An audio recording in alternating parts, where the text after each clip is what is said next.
Hey everyone, this is me Pranshika Tiwari. Welcome to JS global.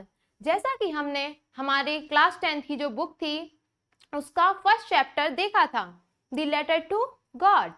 अब हमारी book में क्या है, जो हमारी बुक है 10th क्लास की, उसमें हमें पोयम के साथ साथ जो स्टोरी है उसके साथ साथ पोएम्स भी गिवन है. तो जो द लेटर टू गॉड जो हमारा फर्स्ट चैप्टर था उसमें हमें 2 पोएम्स गिवन है. एक है हमारी the dust of snow and second है ice and fire and ice. तो आज हम अपनी इस पोयम को देखेंगे.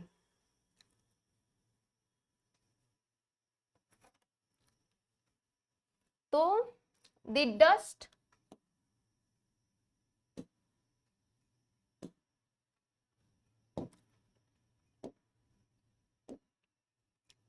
जो हमारी ये पोयम है उसके जो टाइटल है वो क्या है हमें given, the dust of snow. Dust यानी क्या होता है, फाइन पार्टिकल. छोटे छोटे पार्टिकल होते हैं उनको हम बोलते हैं डस्ट. और ऑफ यानी का, स्नो यानी होता है बर्फ के छोटे से पार्टिकल. तो ये क्या है, डस्ट ऑफ स्नो. और जो हमारी ये पोयम है उसके पोइट हैं रॉबर्ट फ्रॉस्ट. तो ये जो पोयम हमें दी गई है इसमें, तो जो रॉबर्ट फ्रॉस्ट हैं वो अपने बारे में बताते हैं. इस पोयम के माध्यम से वो अपने जीवन के बारे में, जीवन का कुछ हिस्सा उसमें वर्णन करते हैं कि उनके साथ कुछ ऐसा हुआ होगा, ऐसा वो बताते हैं. कि अब हम पहले इसको रीड करेंगे फिर बताएंगे. उन्होंने इस पोयम में उन्होंने अपने बारे में बताया है. उन्होंने अपने जीवन का कुछ मूवमेंट के बारे में हमें बताया है.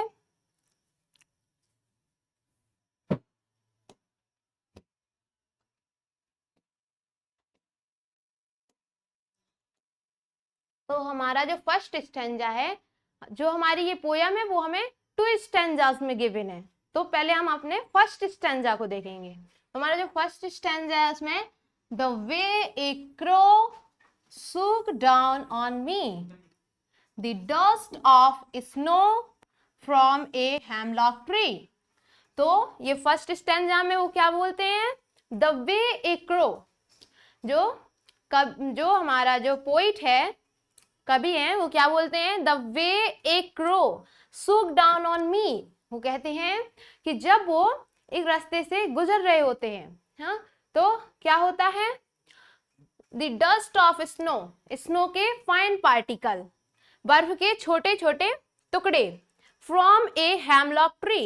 हेमलॉक ट्री का मतलब क्या होता है, हेमलॉक ट्री का मतलब होता है ए पॉइजनस ट्री, जो एक जहरीला पेड़. तो ये क्या है, ए पॉइजनस ट्री. हेमलॉक ट्री मतलब होता है ए पॉइजनस ट्री. देखो आपके इसमें गिवन है आपको हेमलॉक ट्री के बारे में. तो आपकी बुक में भी आपको बताया गया है, जैसा कि बुक में बताया गया, हेमलॉक ट्री मतलब क्या होता है, ए पॉइजनस प्लांट. पॉइजनस यानी क्या होता है, जहरीला. Plant with small white flowers. तो ऐसा जहरीला पौधा जो व्हाइट फ्लावर्स के साथ, मतलब जिसमें कैसे फ्लावर होते हैं, व्हाइट फ्लावर होते हैं. तो ऐसे पेड़ को क्या बोलते हैं, हेमलॉक ट्री. मतलब ये उसकी विशेषता होता है कि हेमलॉक ट्री कैसा होता है, हेमलॉक ट्री जहरीला होता है और उसमें सफेद कलर के फूल हमें देखने को मिलते हैं. ठीक है.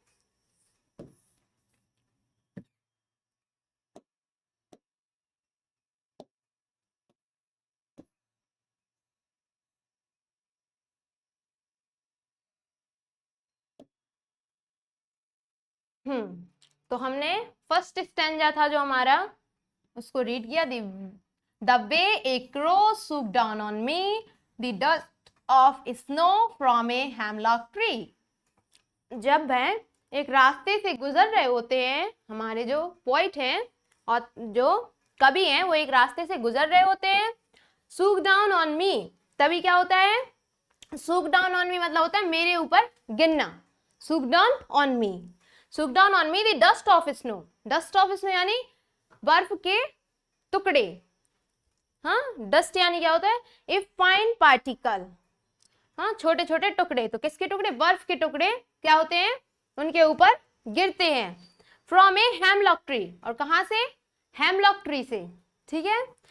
द वे ए क्रो, जब वह, अब फिर से इसको देखते हैं, the way a crow shook down on me the dust of snow from a hemlock tree, जब वह एक रास्ते से गुजर रहे होते हैं, तो यहाँ पे क्या है, क्रो,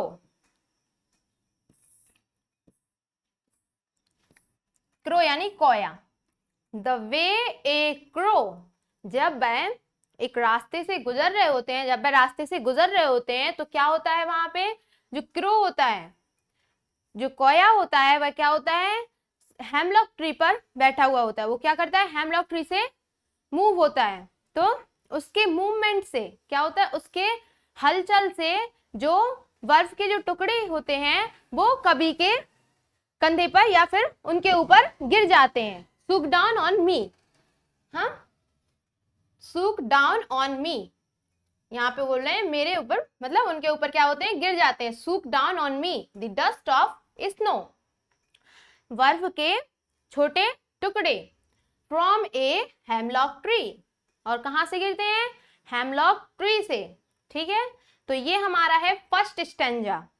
अब हम देखते हैं, अब हम देखेंगे अपने सेकंड स्टैंजा में कि अब ऐसा हुआ जब पॉइजनस ट्री से क्या हुआ, पोइट के ऊपर डस्ट ऑफ स्नो गिरी, तो अब क्या होता है, अब पोइट का क्या एक्सप्रेशंस होता है उससे, जैसे कभी होता नहीं है, कभी हमारे ऊपर कुछ भी गिर जाए मान के चलो, तो हम क्या होते हैं, हम कभी गुस्सा हो जाते हैं, तो कभी हमें थोड़ी अच्छा लगता है कि जैसे कुछ अच्छी चीज गिरेगी, फूल गिरेंगे तो हमें अच्छा लगेगा, और कुछ और गिर जाए तो हमें कैसे गुस्सा आ जाती है। तो यहीं पे हम देखेंगे कि पोइट का क्या रिएक्शन होता है जब वो डस्ट ऑफ स्नो उनके ऊपर गिरती है, तो उससे पोइट का क्या रिएक्शन होता है, ये उन्होंने, अब हम ये अपना सेकंड स्टैंजा में देखेंगे इसके बारे में।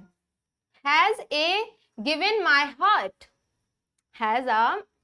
has given my heart a change of mood and saved some part of a day I had rude।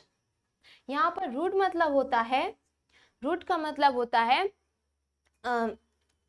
Feeling of regret, जब हम रिग्रेट मतलब होता है किसी भी चीज को लेकर हमें पछतावा, ठीक है, रिग्रेट मतलब क्या होता है, पछतावा।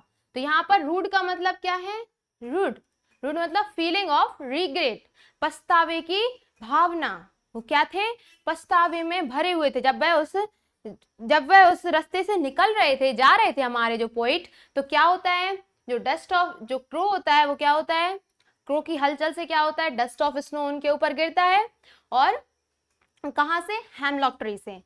अब आगे हम अपने इस स्टैंजा में अब देखें, हैव गिवन माय हार्ट, और जो क्या करता है, मेरे दिल को ए चेंज ऑफ मूड, वो क्या कर देता है, उनके दिल और दिमाग को क्या करता है, चेंज कर देता है, एंड सेव्ड सम पार्ट, और क्या करता है, उससे क्या होता है, जब वह उसके ऊपर, जब पोइट के ऊपर वो डस्ट ऑफ स्नो गिरती है, तो उससे क्या होता है, उनका जो मूड था, उनका जो सैड अपसेट थे, वो रिग्रेट की भावना में, जो वो पछतावे के भाव में थे, जब वह वहां से गुजर रहे थे, तो उन्हें क्या था, रिग्रेट था, फीलिंग ऑफ रिग्रेट, रूड यानी फीलिंग ऑफ रिग्रेट।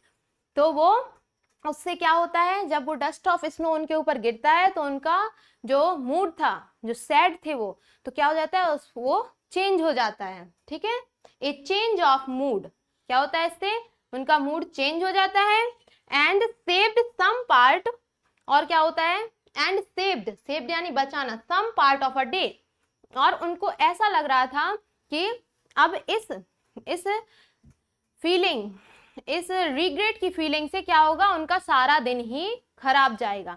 जब हम जैसे देखते हैं ना कि जब हम सुबह से उठते हैं और हमारा कोई काम ना बने, ठीक है ना, कोई भी अगर ऐसा हमारे साथ कोई ऐसा मॉर्निंग में ही अगर कोई ऐसी कोई चीज हो जाए, तो हमारा पूरा दिन वो उसी में लगा रहता है कि ये क्यों हुआ, ये ऐसे क्यों हुआ, या फिर कोई हम पे ही कोई गलती हो जाए, कोई बड़ी गलती हो जाए या कुछ भी, तो क्या होता है, हम सोचते ही रहते हैं, हमें कहीं ना कहीं उसका ख्याल हमें पूरे दिन में रहता है कि ऐसा क्यों हुआ, हमने ऐसा क्यों किया। तो ऐसे यहाँ पर पॉइंट है, बोलते हैं कि फीलिंग ऑफ रिग्रेट, जो उनकी जो रिग्रेट की जो फीलिंग थी, जो पछतावे की जो भाव था उनका, वो क्या था, उन्हें ऐसा लग रहा था कि अब वो सारे दिन तक उसी के बारे में सोचते रहेंगे। लेकिन क्या हुआ, जब उनके ऊपर जो डस्ट का जो पार्टिकल था उसके गिरने से उनका मूड चेंज हुआ, और उससे क्या हुआ, and saved some part of a day, और उससे उनका दिन का कुछ हिस्सा बच गया। क्योंकि अब जब हम सैड होते हैं और फिर हम खुश हो जाएं तो फिर हमें उसकी इतनी ज्यादा याद, मतलब हमें वो याद नहीं रहता है कि क्या हुआ था हमारे साथ, क्योंकि हम हैप्पी हो जाते हैं, हमारा मूड चेंज हो जाता है। ठीक है, आई हैड रूड, और क्या होता है, और उनका जो रिग्रेट की जो फीलिंग थी वो क्या हो जाती है उससे, आई हैड रूड, वो कहते हैं मैं अवसाद की फीलिंग, अवसाद के भाव में था, मैं पछतावे के भाव में था। तो उससे क्या होता है, and saved some part of a day, उनका दिन का कुछ हिस्सा बच जाता है जो कि वह अवसाद के भाव में थे, जिससे वह मतलब वो पछतावे की जो फीलिंग थी उनकी, उससे उनका दिन का कुछ हिस्सा बच जाता है। तो एक बार और फिर से हम देखते हैं अपने दोनों स्टैंजास को कंबाइन करके। ये है डस्ट ऑफ स्नो, इसके पोइट हैं रॉबर्ट फ्रॉस्ट। तो हमारा जो फर्स्ट स्टैंजा है उसमें हमें क्या बताया पोइट ने कहा कि जब वह रास्ते से जा रहे थे तो क्या होता है, जो डस्ट के जो पार्टिकल होते हैं वो उनके ऊपर गिर जाते हैं, shook down on me, the dust of snow, बर्फ के टुकड़े, फ्रॉम अ हेमलॉक ट्री, और कहां से, हेमलॉक ट्री से। हेमलॉक ट्री क्या है, साइन ऑफ पॉइजन, क्या दर्शाता है, मतलब वो कैसा पेड़ है, वो पेड़ है क्या का, पॉइजन यानी जहरीला पेड़ है, पॉइजनस ट्री। हाँ, तो उस ट्री से क्या होता है, जो डस्ट के पार्टिकल होते हैं वो कभी के ऊपर गिर जाते हैं जब वह उस रास्ते से गुजर रहे होते हैं। ठीक है, और फिर उन पार्टिकल के गिरने से क्या होता है, कभी का जो माइंड था जिसमें वो रिग्रेट फील कर रहे थे, रिग्रेट की फीलिंग में थे, वो क्या होता है, उनका मूड वो चेंज हो जाता है, और वो कहते हैं कि इससे मेरा दिन का कुछ हिस्सा बच गया, उससे क्या होता है, उनके दिन का कुछ हिस्सा बच जाता है। ठीक है, तो ये हमारे दो स्टैंजा हैं हमारी इस पोयम में, जो हमारी जो 10th क्लास की पोयम है द डस्ट ऑफ स्नो, उसमें केवल हमें 2 स्टैंजाज ही गिवन है। फर्स्ट स्टैंजा में क्या होता है, पॉइंट के ऊपर बर्फ गिरती है, हाँ, और फिर कहाँ से, हेमलॉक ट्री से पॉइंट के ऊपर बर्फ गिरती है। सेकंड स्टैंजा में क्या होता है, पॉइंट का जो रिग्रेट की फीलिंग थी, जो उन्हें पछतावे के जो भाव में वो थे, वो अब बताते हैं कि उसके गिरने से क्या हुआ। तो वो अब अपने पास्ट के बारे में बताते हैं कि जब वो डस्ट ऑफ स्नो उनके ऊपर नहीं गिरी थी तो वो क्या थे, वो पछतावे के भाव में थे, उनको रिग्रेट हो रहा था किसी बात को लेकर। लेकिन जब वो डस्ट ऑफ स्नो यानी जब वो बर्फ के टुकड़े उनके ऊपर गिरते हैं तो उनका मूड चेंज हो जाता है, तो जिससे क्या होता है, उनके दिन का कुछ हिस्सा बच जाता है। तो यही हमारी पोयम थी, मैं आशा करती हूँ आपको अच्छे से समझ में आई होगी। तो अब हम अपनी पोयम से रिलेटेड मैं आपसे एक क्वेश्चन पूछती हूँ, ठीक है। तो मेरा क्वेश्चन ये है, आप कमेंट में जरूर बताना, ठीक है। तो क्वेश्चन ये है, who is the poet of dust of snow, dust of snow के पोएट कौन थे, ठीक है। Thanks for watching.